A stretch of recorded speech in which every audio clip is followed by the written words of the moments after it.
Telecommunications and telecommunications technology have played a really big part in my life. It was where my early career started. And so it's natural that I should devote a chapter entirely to telecommunications technologies.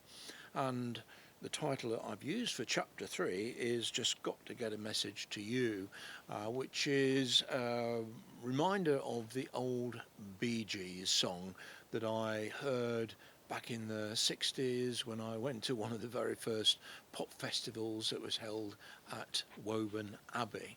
I just think it's ironic that I don't live too far now from Woburn Abbey, so it brings back memories of going there to one of the very first pop festivals on my Lambretta Li 150.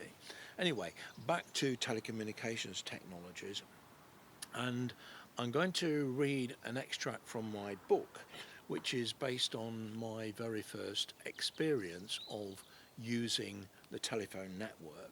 And the telephone that I used was in a telephone box very similar to the one that I'm standing outside now in the village of Alderton. So, this is an extract from chapter 3, Just Got to Get a Message to You. The very first telephone I ever used was in an iconic red public telephone box with the instruction to press button A when your call is connected. Unfortunately, as you may see here now, that there is no telephone in this village phone box. In fact, it's planned to be used to house a defibrillator. So in those days when I made this call in a telephone box like this in Boston, in Lincolnshire, calls cost 4 old pennies, or just over 1p in today's decimal currency. Sadly, this first ever call made when I was at primary school wasn't successful, as I dialed the wrong number and lost the money I had in my pocket, causing great panic at home because I'd forgotten that I was not going to Grandma's for lunch that day and was trying to ring my mum to tell her that I hadn't got time to come home for lunch, and so I went back to school instead, oblivious to the problems that it might cause.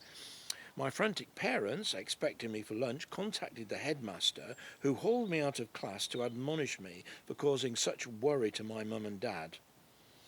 We had lived in our council house in Witherton for some years before we had a telephone line installed, and our telephone number, which I still remember, was Boston 4040.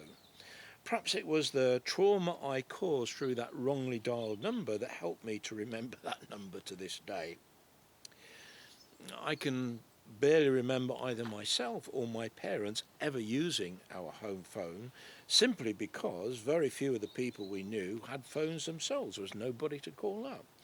So like so many early telecommunications inventions, it took several years before these technologies became sufficiently widespread amongst homes and business for them to become a regular part of daily life. Well, this phenomenon and today's more rapid adoption of any new digital communications technology is reflected in the technology adoption timeline chart that's shown in chapter 3. The heavy Bakelite phones we had then that began to find their way into homes used a rotary dial, which sent a series of electrical pulses to the telephone exchange to control the old Strowger switches that made a direct point-to-point connection with your dialed number. Before the invention of the electromechanical Strowger switches, in the days of the old candlestick phones, users would crank a handle to alert an operator on a big switchboard to manually plug your line into a socket on the board to make your connection. Unlike today, the telephone network of those days was analog, and your voice calls were routed entirely through copper cables, which went from your telephone exchange via trunk cables to the green distribution cabinets, which still exist, and you see them beside the road, and then onto lower capacity cables to telegraph poles known as DPs, distribution points. Essentially, unless you had what was known in those days as a shared service, in which you and a neighbour shared a telephone line, you had your own dedicated pair of copper wires from the phone in your house to the telephone exchange, and your voice would be transmitted via a crude microphone and its signal amplified and distorted as it made its way across the network. Well, that's the end of my extract from chapter 3.